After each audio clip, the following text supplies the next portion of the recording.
अस्सलामुअलैकुम नाजरीन, क्या आप जानते हैं कि अब बरसों से एड हॉक पर काम करने वाले मुलाजिमीन को निकाला नहीं जा सकेगा।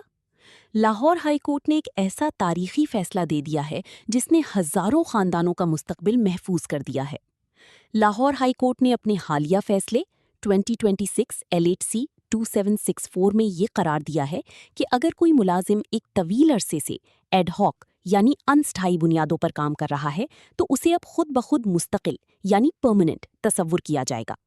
अदालत के मुताबिक ऐसे मुलाजिमीन ना सिर्फ मुस्तकिल समझे जाएंगे बल्कि वो रिटायरमेंट के वक्त एक रेगुलर सरकारी मुलाजिम की तरह पेंशन और दीगर तमाम कानूनी मराहत की भी मुकम्मल मुस्तहिक होंगे। अब हुकूमत उन्हें सिर्फ एड हॉक कहकर उनकी हुकूक से महरूम नहीं रख सकती।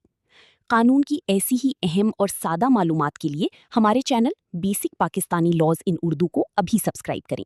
इस वीडियो को अपने उन दोस्तों के साथ जरूर शेयर करें जो एड हॉक या कॉन्ट्रैक्ट पर काम कर रहे हैं।